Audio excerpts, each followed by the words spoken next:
Thank you, Mr. Chairman. As the committee gathers today, the United States is in the midst of a health care calamity, the largest cuts to American health care in the history of our nation, and they are approaching like an avalanche.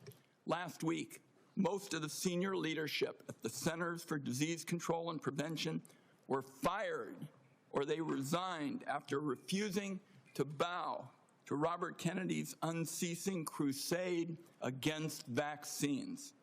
I traveled across Oregon last month, and the message was the same from one end of the state to the other. Families are confused. They're scared about who to trust about their health care. Robert Kennedy and Donald Trump have done so much to feed that mistrust. This morning, my staff, in partnership with Senator Alsobrooks' team, is releasing a report that shows the disaster of Robert Kennedy's 203 days in office.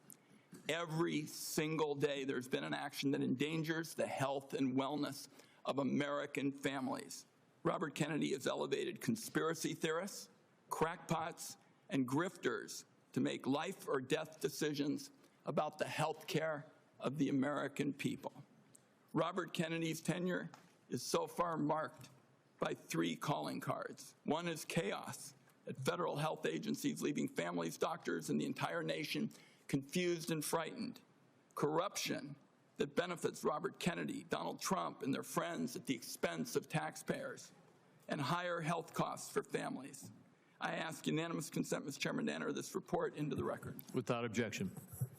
Then there's chaos. It's been obvious from the start that Robert Kennedy's primary interest is to take vaccines away from Americans. During his confirmation process, he claimed to be pro-safety and pro-science, but his actions reveal a steadfast commitment to elevating junk science and fringe conspiracies.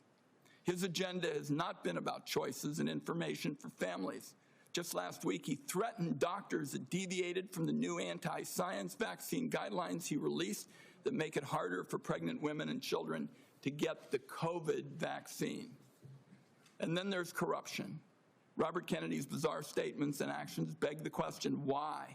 Democrats on this committee answered that question months ago. Robert Kennedy can enrich himself and his allies. His family still stands to gain from class action lawsuits against vaccine makers. Now, Robert Kennedy fired every member, every single one of the group responsible for making vaccine recommendations to doctors across the country under the false pretense of conflicts of interest. Meanwhile, many of the new members of the panel are outright vaccine deniers who've appeared as paid witnesses in lawsuits against vaccine makers. Their conflicts of interest and ethics disclosures remain hidden under lock and key. On top of all this bedlam in American health care, just 2 months ago, Donald Trump signed into law the largest health care cuts in American history to pay for tax breaks for the wealthiest people and massive corporations in our country. Republicans know these cuts are going to hit communities like a wrecking ball. That's why they pushed the most severe cuts until after the election. That's why their members already introduced bills to roll back some of the cuts. Make no mistake, though, those cuts are being felt right now. We're seeing hospitals in Idaho cutting payments, hospitals and nursing homes. Providence Seaside Hospital in Oregon announced they're shutting down their labor and delivery unit. Every family is going to feel the burden of Trump care in America. Premiums are going to spike next year, especially for those who buy health insurance on their own, but the effects will be felt by those who get insurance also through an employer. Congress has an opportunity to extend the Affordable Care Act tax credits that lower the cost of premiums. Democrats are ready to pass an extension that stops a dramatic premium spike that would force many families to pay double what they do today. Instead of finding ways to help American families pay less for health care, Robert Kennedy is focused on his anti-vaccine mission, fueled by some kind of complex that the consequences be damned. Amid this litany of corruption and chaos, the one point I have to underline is Robert Kennedy puts children in harm's way every single day in America. To my Republican colleagues, I must ask, what line must Robert Kennedy cross before some of you will also join this alarm. This weekend, under the cover of darkness, Robert Kennedy attempted to disappear hundreds of children under his care at Office of Refugee Resettlement facilities. These children here without parents or family were rounded up in the middle of the night and put on planes to Guatemala. Lawyers on the ground described unthinkable scenes. Our staff, some who are here today, were party to this in the middle of the night, and one child said to their lawyer, "Why do they want to send me back? My mom is dead, and my dad abuses me. Why do they want to hurt me?" This was an actual conversation. These actions were illegal. Documents show that many of these children were in the country to escape trafficking in their homeland. Mr. Kennedy calls himself a protector of children. Some kind of rich claiming from somebody who's flown on Jeffrey Epstein's private jet on multiple occasions.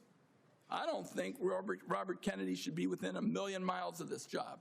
Republicans on the committee had a chance to prevent the public health train wreck that Mr. Kennedy has engineered. Everyone voted for him. It is in the country's best interest that Robert Kennedy step down, and if he doesn't, Donald Trump should fire him before more people are hurt by his reckless disregard for science and the truth. I also would like to note Senator Cantwell has joined us in this effort. I hope, at the very least, Robert Kennedy has the decency to tell the truth this morning. Mr. Chairman, I have a procedural request I'd like to make at this time. It's a short one. Proceed. Thank you, Mr. Chairman. Mr. Chairman, it's unfortunate that I have to say this, but this is a witness who has lied to members of the Senate Finance Committee. In response to over 35 written questions, including from me, he said, and I quote, that he would do nothing as HHS Secretary that makes it difficult or discourages people from taking vaccines. That was clearly not true. His unprecedented unilateral actions to restrict access to COVID vaccines, that alone proves it. He tried to fire the Senate-approved CDC director after she chose the truth over what I consider his delusions. His prepared testimony even today includes the debunked lie that 500,000 children disappeared under the Biden administration's watch, a lie that the Trump administration is using as a pretext to hunt immigrant children and their families. So, my request, Mr. Chairman, and I think it is unfortunate that I have to do this, but given the unprecedented nature of the witness's behavior, I would ask now that the committee formally swear in Robert Kennedy as a witness. Senator Wyden, I will personally object and will reject your request. We will treat this witness as we treat all of the other administration witnesses who come before us. And let me just say again, as I said in my opening remarks, we will have some partisan disagreements today. We're having partisan disagreements right now, and I am having partisan disagreements with you on your characterization of the facts. The bottom line is we will let the Secretary make his own case in his opening statement. I'll only say, Mr. Chairman, that this committee's unwillingness to swear this witness is basically a message that it is acceptable to lie to the Senate Finance Committee about hugely important questions like vaccines. I think it's a great mistake, and that's why I've made the request. I understand that you're not going to grant it, and we can move on. We'll get to the bottom of your accusations, but at this point, I'm going to turn to our witness, the Secretary of Health and Human Services, Robert F. Kennedy, Jr.